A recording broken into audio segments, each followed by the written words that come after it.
একবার মুসা আলাইহি ওয়াসাল্লাম বনে ইসরায়েলের এক সমাবেশে ভাষণ দেওয়ার জন্য দাঁড়িয়েছেন। তখন তাকে জিজ্ঞেস করা হলো, কোন ব্যক্তি সবচেয়ে বেশি জ্ঞানী? তিনি বললেন, আমি। মুসা আলাইহি ওয়াসাল্লামের এ উত্তরে আল্লাহ তার প্রতি অসন্তুষ্ট হলেন, কেননা তিনি জ্ঞানের উৎস হিসেবে আল্লাহর কথা বলেননি। তারপর আল্লাহ তাআলা মুসা আলাইহি ওয়াসাল্লামকে বললেন, দুই নদীর সংযোগস্থলে আমার এক বান্দা আছে, সে তোমার চেয়ে বেশি জ্ঞানী। মুসা আলাইহি ওয়াসাল্লাম আরজ করলেন, হে আমার রব, তার কাছে পৌঁছতে কে আমাকে সাহায্য করবে? আল্লাহ বললেন, তুমি একটি মাছ ধরে একটি থলির মধ্যে রাখো, আর যেখানে গিয়ে তুমি মাছটা হারিয়ে ফেলবে সেখানেই তিনি আছেন। মুসা আলাইহি ওয়াসাল্লাম একটি মাছ ধরে থলির মধ্যে ভরে রাখলেন। এরপর তিনি ও তার সঙ্গী ইউশা ইবনে নুন যেতে যেতে একটি পাথরের কাছে পৌঁছে সেখানে মাথা রেখে বিশ্রামে বসলেন। সেখানে বসেই মুসা আলাইহি ওয়াসাল্লাম ঘুমিয়ে পড়লেন, আর মাছটি নড়াচড়া করতে করতে থলি হতে বেরিয়ে নদীতে নেমে গেল। আল্লাহ তাআলা মাছটির চলার পথ পানির গতি স্তব্ধ করে দিলেন। মাছটির চলার পথ সুড়ঙ্গের মতো হয়ে গেল। এরপর মুসা ও ইউশা ইবনে নুন বাকি রাত ও সমস্ত দিন পথ পেরিয়ে গেলেন। পরদিন ভোরে মুসা আলাইহি ওয়াসাল্লাম তার যুবক সঙ্গীকে বললেন, আমার সকালের নাশতা নিয়ে এসো, সফরের কারণে আমি খুব ক্লান্ত। আসলে মুসা আলাইহি ওয়াসাল্লাম আল্লাহর নির্দেশিত স্থানটি অতিক্রম না করা পর্যন্ত সফরে কোনো ক্লান্তি অনুভব করেননি। সঙ্গীটি বললেন, আপনি কি লক্ষ্য করেছেন, আমরা যখন সেই পাথরের কাছে বিশ্রাম নিয়েছিলাম, মাছটি চলে যাওয়ার কথা বলতে আমি একেবারেই ভুলে গেছি। আসলে আপনার কাছে সেটা বলতে শয়তানি আমাকে ভুলিয়ে দিয়েছে। মাছটি নদীতে আশ্চর্যভাবে নিজের পথ করে নিয়েছে। মুসা আলাইহি ওয়াসাল্লাম বললেন, এই সেই জায়গা যা আমরা খুঁজে বেড়াচ্ছি। এরপর দুজনই নিজ নিজ পদচিহ্ন ধরে পেছনের দিকে ফিরে চললেন, যে পর্যন্ত না তারা সেই পাথরের কাছে এসে পৌঁছালেন। তারা দেখলেন সেখানে একজন লোক বসে আছেন। মুসা আলাইহি ওয়াসাল্লাম তাকে সালাম দিলেন। সালামের জবাব দিয়ে তিনি বললেন, এখানে সালাম এলো কি করে? তিনি বললেন, আমি মুসা। লোকটি জিজ্ঞেস করলেন, আপনি কি বনি ইসরায়েলের মুসা? তিনি বললেন, হ্যাঁ। আপনাকে শেখানো ও সঠিক জ্ঞানের কথা শেখার জন্য আমি আপনার কাছে এসেছি।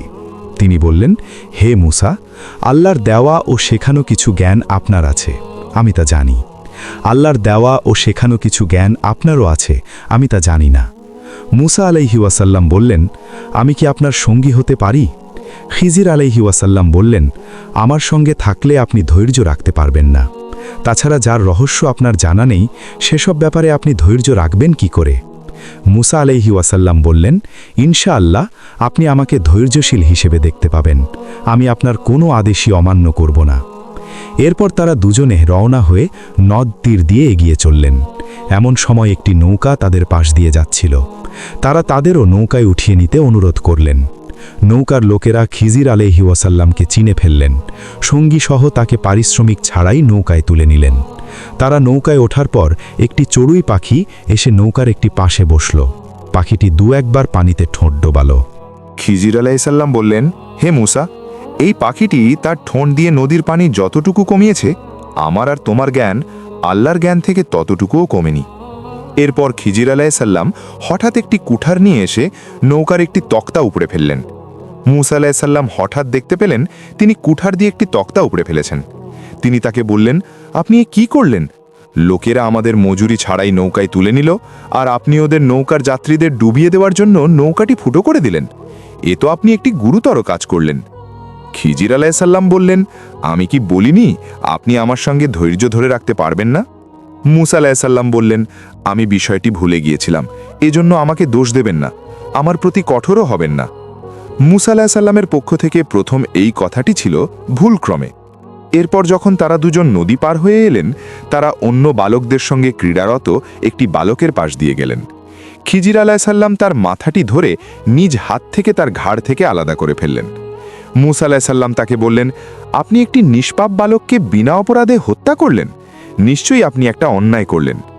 খিজির আলাইহিসসালাম বললেন, আমি কি আপনাকে বলিনি আপনি আমার সঙ্গে ধৈর্য ধরে রাখতে পারবেন না? মুসা আলাইহিসসালাম বললেন, এরপর যদি আমি আপনাকে আর কোনো বিষয় জিজ্ঞেস করি, আপনি আমাকে আর আপনার সঙ্গে রেখেন না, কারণ আপনার ওজর আপত্তি চূড়ান্ত হয়েছে। আবার তারা চলতে লাগলেন। অবশেষে তারা একটি জনপদে এসে পৌঁছালেন। গ্রামবাসীর কাছে তারা খাবার চাইলেন, কিন্তু তারা তাদের আতিথ্য দিতে অস্বীকৃতি করল। সেখানে তারা একদিকে ঝুঁকে পড়া একটা দেওয়াল দেখতে পেলেন, সেটি ভেঙে পড়ার উপক্রম হয়েছিল। খিজির আলাইসাল্লাম সেটি নিজের হাতে সোজা করে দিলেন। মুসা আলাইসাল্লাম বললেন, মানুষগুলো এমন যে আমরা এলাম, অথচ তারা আমাদের না দিল খাবার, না দিল আতিথ্য, অথচ আপনি ওদের দেওয়াল সারিয়ে দিলেন। আপনি ইচ্ছে করলে এর বদলে মজুরি নিতে পারতেন। খিজির আলাইসাল্লাম বললেন, এখানেই আপনার আর আমার মধ্যে বিচ্ছেদ হলো। তবে যে ঘটনাগুলোতে আপনি নিজের ধৈর্য ধরে রাখতে পারেননি, সেসবের রহস্য আপনাকে জানিয়ে দিচ্ছি। প্রথম ঘটনায় তাদের সামনে একজন বাদশাহ ছিল, সে প্রতিটি নিখুঁত নৌকা জোর করে ছিনিয়ে নিত। দ্বিতীয় ঘটনার সেই ছেলেটি ছিল কাফের, তার মা বাবা ছিলেন মুমিন।